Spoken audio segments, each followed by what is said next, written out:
Thank you. So we're going to stop right here first. So originally, this was the men's lounge. Because when you traveled back in the day, they kept men and women separate a lot. And also, they needed a place to relax and freshen up. Across the way was the women's lounge, but this was the men's lounge. And on the floor, you notice the blocks, they like to kind of communicate with the flooring. So where do you think this floor wanted you to go? Yeah, where do you think it led to? Bathrooms? Yes, there were bathrooms, and there were showers in that bathroom. Because it was not uncommon that you were filthy, drained by drain, coal dust, just pollution in general. There was no air conditioning, windows were open, you're just dirty, everybody smoked. So oftentimes for a nickel, men could take a shower. On the woman's side, they had a bath with an attendant. But those are the people.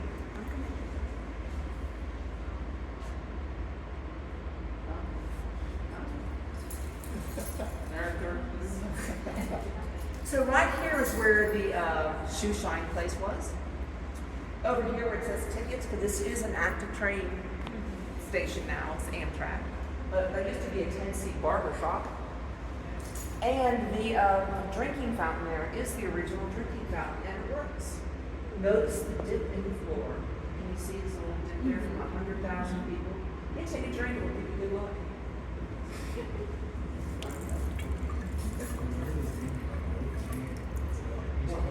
I know from Chicago to New York, so it goes and smiles at the bar.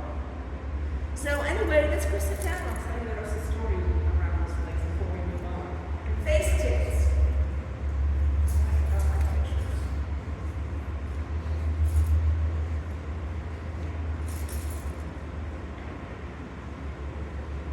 So it opens in 1933, and right away it never had the kind of use that it was designed. This is designed for 17,000 people to come each day. 216 trains, 180 in and 108 out, and it never had that kind of volume until the war years. World War II, it was double that. There was over 34,000 people here on any given day. Over 350 trains were going in and out of the station. Dignitaries, presidents, Hollywood elites would come through here. This was the second most important train station in the entire United States during World War II. And because of that, we were very instrumental in helping with winning the war. Anyone have a guess what was the busiest train station during World War II? New York. Second, what was first? New York. Norfolk. St. Louis. I did not know that until I started this report. So as soon as the war was over, the real decline started. Because what was going on during this time in our country's development? Or people who were preferring to use instead of trains. Cars. What else? The old Amtrak window. Planes. Mm-hmm. Planes, yes. Buses, and after the war, my goodness, so that there were freeway systems and trains were falling to the wayside. Now, I don't know if you know this or not, but Congress had passed a law one time saying if you own a railroad company, you are not allowed to just give it up. You have to sell to somebody else, never just close it down. And so if someone moved from point A and you didn't get to point B, the only way to get there was via train, well, you couldn't pay that person or isolate them. So these, what was once a railroad type communities were now losing their shirts. No one would try to train them. And but they couldn't get rid of the damn thing. Nobody wanted it and they were stuck.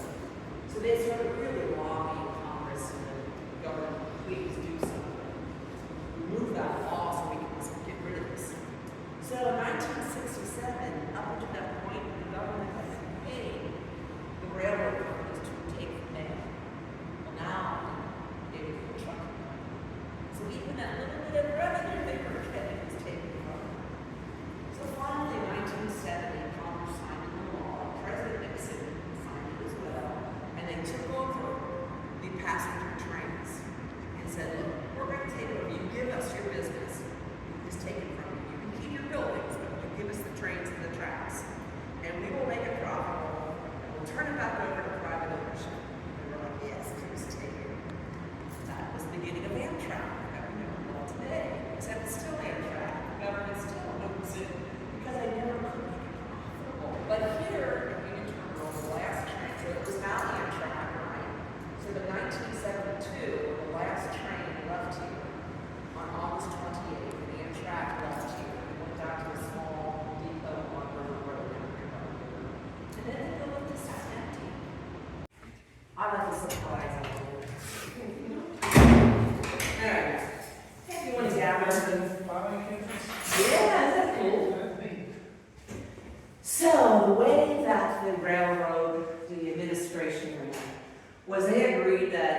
each year they would change the president to a different owner of the railroad. So there were 7 owners, so every year, a new owner, so forth. So you can imagine the chaos having a new president every year. But one person was always here, and that was their secretary, Marcy. I want to pass that around. Marcy was hired in 1933, and she was here through every single administration to 1969. She knew this place inside and out. If you needed anything or had any kind of question about anything, Marcy knew more than anybody else. This is also the most damaged room in the entire place because of that shoddy work. This is where they put the windows in wrong. And it was ignored. Oh, they took this picture. And it was ignored for almost a decade. So you can imagine a black cave in here. This desk was in here and they just threw it into a dumpster. Gibson saved it. All he did was wipe it off. It's never been refinished. And you know what kind of wood this is? Brazilian rosewood. It is the rarest wood in the world. This top here is called bakelite, which was a new kind of plastic back in the 30s. And if you come closer, somebody on the tour put a water bottle on here and to ring there will not come up. That's why we kind of. This was her lamp and it still works. So you may be asking yourself, well, if this was a black hole, how did they know how to put it back the way it looked? Well, they did have black and white photos, but they had no idea about the color. So, if you look over here, they said, well, you know what, let's take this off and see what we find. Well, that was the answer to everything. But before I open it, does anybody have an idea what this is? Phone switches. Keyboard. A key. Keys. It's keys. 630 keys. And Marcy was in charge of all of them. So if you needed to go somewhere, you went through Marcy. She gave you the key. When she got here, she cracked the whip on you if you forgot to return the key to her. But they took this down. And that's when they discovered what this wall, what it looked like. This is all hand-painted by the original, by Pierre Bourdelle, the same gentleman that did that wood motif in the Amtrak station. So they recreated all of this. Now, they were able to set the lighting is the original lighting. They were able to clean that. Look at the doorknobs. Remember I was telling you about that's very Art Deco, something that's functional, presented in an artsy, creative way. It looks like railroad tracks, doesn't it? Gears. Now, the floor is original, though when they came in here originally, it was black. They thought it was just cement, and they were just jackhammering it up. The cooler minds prevailed, and they dug down and discovered this floor. Any idea what kind of material this floor is? Yes, it's cork. Of course, it's 91, 92-year-old cork. And cork, what's the function of cork? Wine bottles. Yes, but when we use it in flooring, what's the purpose of using it? Yes, the sound dampening. This isn't really much of a sound dampener anymore because it's hard as a rock. But that's why it was put here, because we're getting close to the strains. And the reason it was black is because they would mop this on a regular basis with wax. And all that wax buildup, then you got all this weather coming in. So at the end of the day, that wax actually preserved the floor and was able to help them revitalize it. Now, we are not sure what the different colors of the floor represent. Later, we're going to see something that does represent something, and I'll show you what it is, but we're thinking maybe furniture placement, maybe that helped designate that. The fan on the wall is not original, though there would have been one just like it up there. That is authentic to the period, it's just not the one that was here. So there would have been probably 2 chairs and 2 chairs facing one another. So if you came here, you say you had a meeting, a boardroom meeting, Marcy would welcome you in, maybe have you sign in or whatever, and then she suggests you go sit in the waiting room. So let's go sit. Oh, before I do that, I want to point out the glass. This is original glass we used, geometric design. But notice the glass behind you, the door we came in, is not the same. That's because that door slammed once on a tour and shattered the glass. Hence, we prop it open so no one has to touch it. So, anyway, let's go in here. Let's go in here.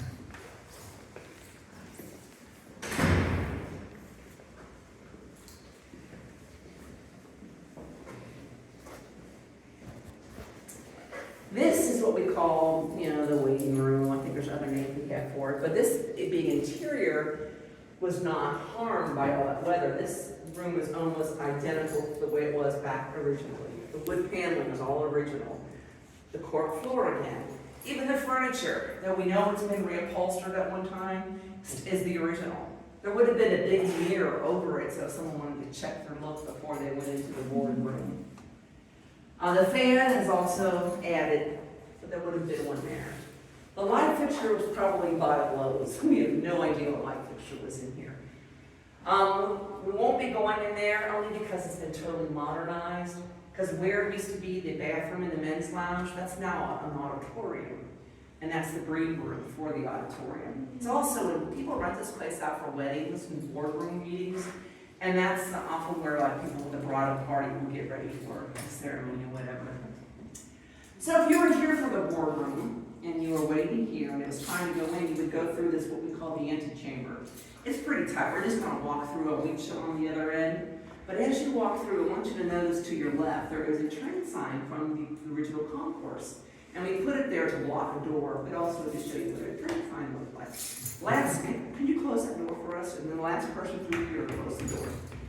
And I'll meet you in the boardroom. And again, it's wonderful to organize.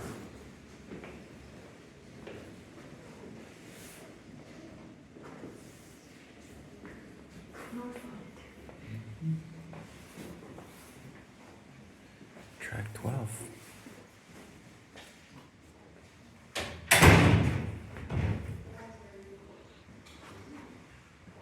So this is the boardroom.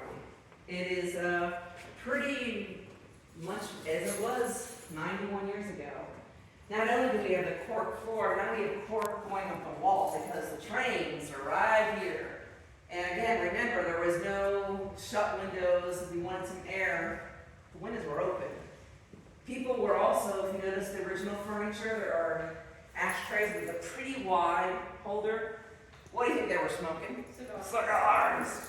In fact, each one of these had a humidor for more cigars.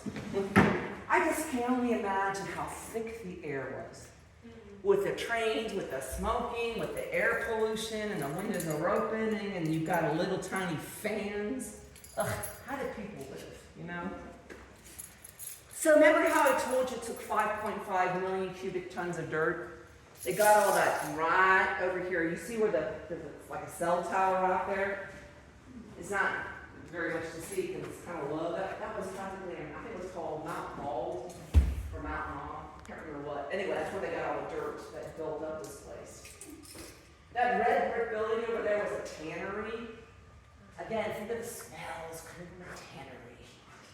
I just can't, it just blows me away to think about trying to have a meeting in here with the smells. This board table is original and was built in here. We purchased the glass to protect it. It's never been on here, and if ever we needed to come out, we had to be totally disassembled. The chairs are original, and you can rent this if you want to have a boardroom meeting.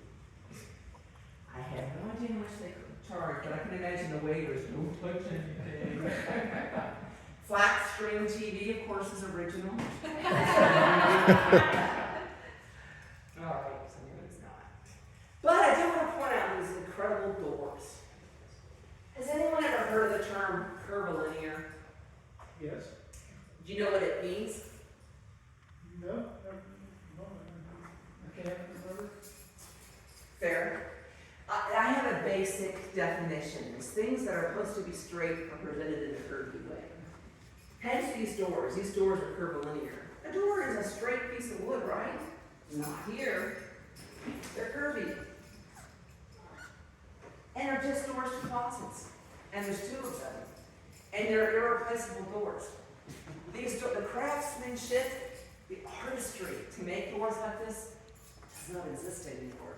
They're saying that these doors are truly priceless because of the kind of craftsmanship involved. And also look at these, the hinges. They're like bullets. Just very art deco, scribbled in here. Now the andirons down there by the fireplace, when they were thinking of tearing this down, the gentleman from the Public Works took those andirons thinking they're just going to end up in a dumpster. But when they decided to save this, I need to talk this up at Joseph's, huh? Did you see that yet? He brought them back on his own. They had no idea where the andirons had went. And he brought them back because this is where they belong. He took them from the other room as well.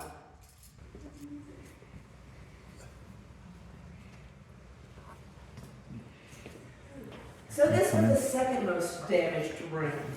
The weather that came in these windows wasn't as bad as Marcy's office, but as you can see the different color wood, that wood by the window is about 30 years old now, 34. This wood is this exact same wood, but it's 91 years old. So same wood, it shows you over time how it changed colors. This is the original desk. This was the president's desk. And this little light, which I can't imagine what it's for because it's so dim, still works. That doesn't work. But that was there because there was a little table here that had all the maps. And this is where he conferred with his other business partners about where they would go. Now I love that we know for a fact this is the way that the furniture was set. Now look at the way there's this seating here, and say you're here to see the president, and he's sitting here, and he's got his back to you. He's gonna be talking, and all of a sudden he goes, yes, whatever, let me look at that. And you're kind of, I mean, the whole power dynamic, you know? I just find this very interesting because, you know, in today's settings, that would have been, this would have been facing those people. They wouldn't be having his back to them. Now, I'm sure you noticed the map on the wall. This is everywhere that we went. Young sir, do you know what the island off of Florida is? No. It's Cuba. Back in the 30s and 40s and even 50s and 60s, Cuba was like Las Vegas.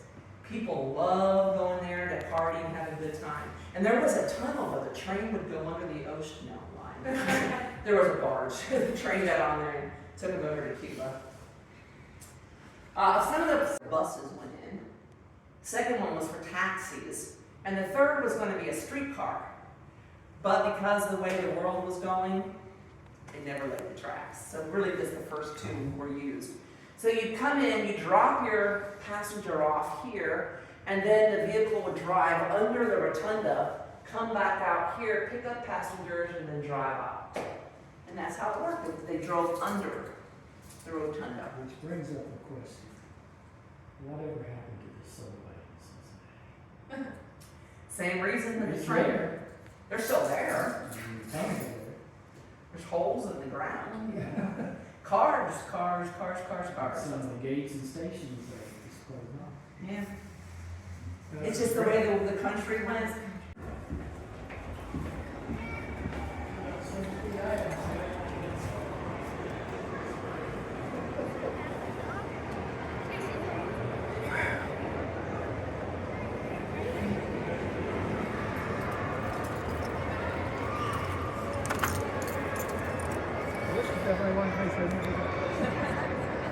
Well, originally this was built as a cook group for employees, to give them one much weather.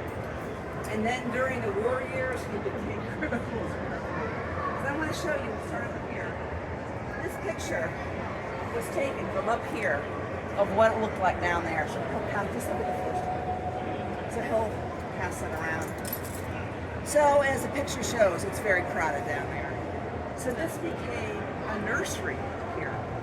People would come here with their children, and so they decided to put some beds up here, some cribs up here, eventually they put a stove up here, and they started cooking for the children. I know, it's crazy. And for 4 years, they took care of this. The first picture, sir. Don't be looking ahead, he's not listening to me. Just want you to look. I heard the first picture. The last group I had 19 kids. The same thing. And anywho, so they took care of 600 children a month for 4 years. One baby doing coming to a unit term for 4 years. I don't know, you can. But all these people are probably smoking. These people working are probably smoking. So sometimes you want to get a breath of fresh air, right? So those doors behind you, so if you wanted to take that, pass it around. There's another set of doors on there. They would let the children go out to the roof of the portico and run around. There was no safety ledge. And it's just like it was more ocean, man.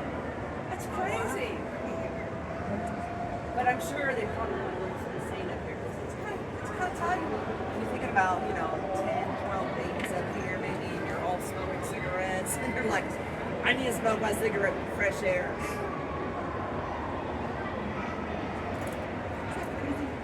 Let's move on down.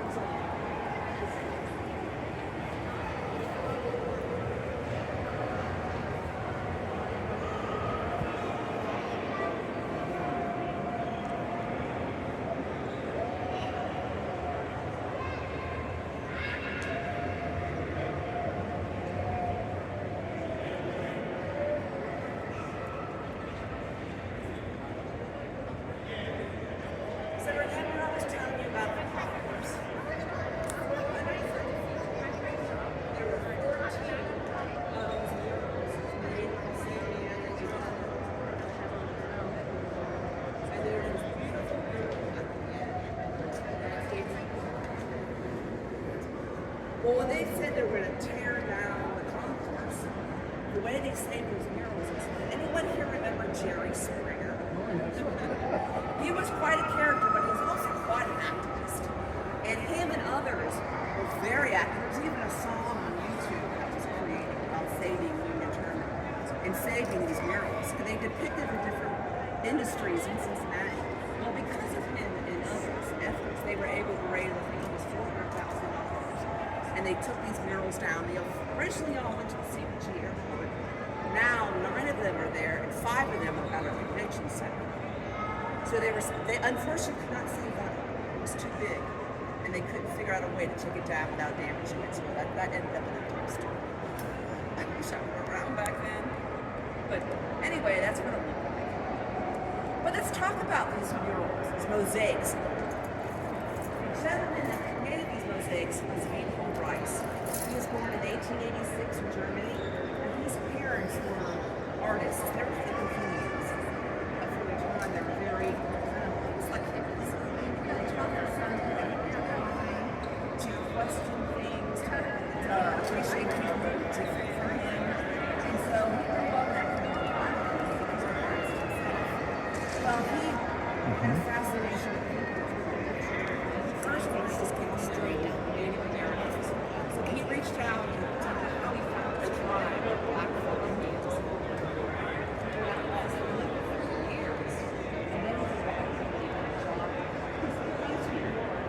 Joins the Rotunda Museum, and that's exact time that Union Terminal Company was in the museum.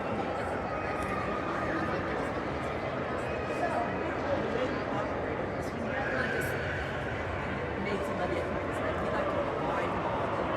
So the first 3 gentlemen over here were actual Native Americans from the tribe that he lived with. He had them flown to, I guess, to New York. Had to guess if you bring a traditional original paint and then turn it into mosaics. The fourth person is Winold's brother, Hans.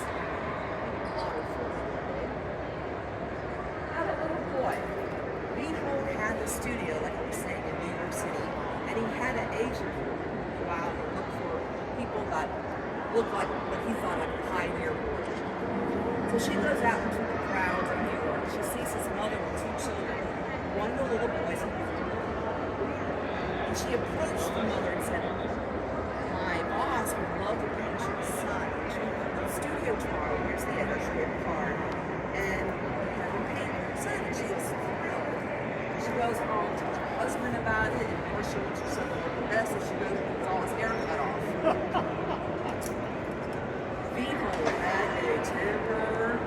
next day, he comes walking in, and the agent had told me what to expect.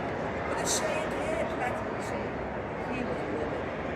And his sister had a big head of blonde hair. So that's more of his sister's hair, isn't it?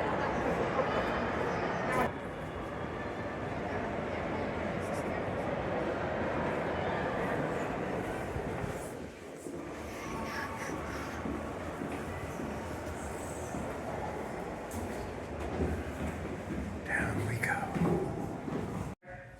When they first came in here, the ceiling was solid black. They thought it was just painted black. They started cleaning it and discovered this Pierre Bordel picture up there. It's a bird's eye view of the city of Cincinnati, except it is backwards. Now we don't know if he painted it backwards or when they put it up with the same premise. You had the canvas and they painted traditionally. Was it put up backwards or did he paint it backwards? Because he was from New York. Because there's Union Terminal, but there's Covington. Covington should be on that side. Hard to say where the error happened. Anyway, that concludes our tour today.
Thanks for watching. Hope you enjoyed.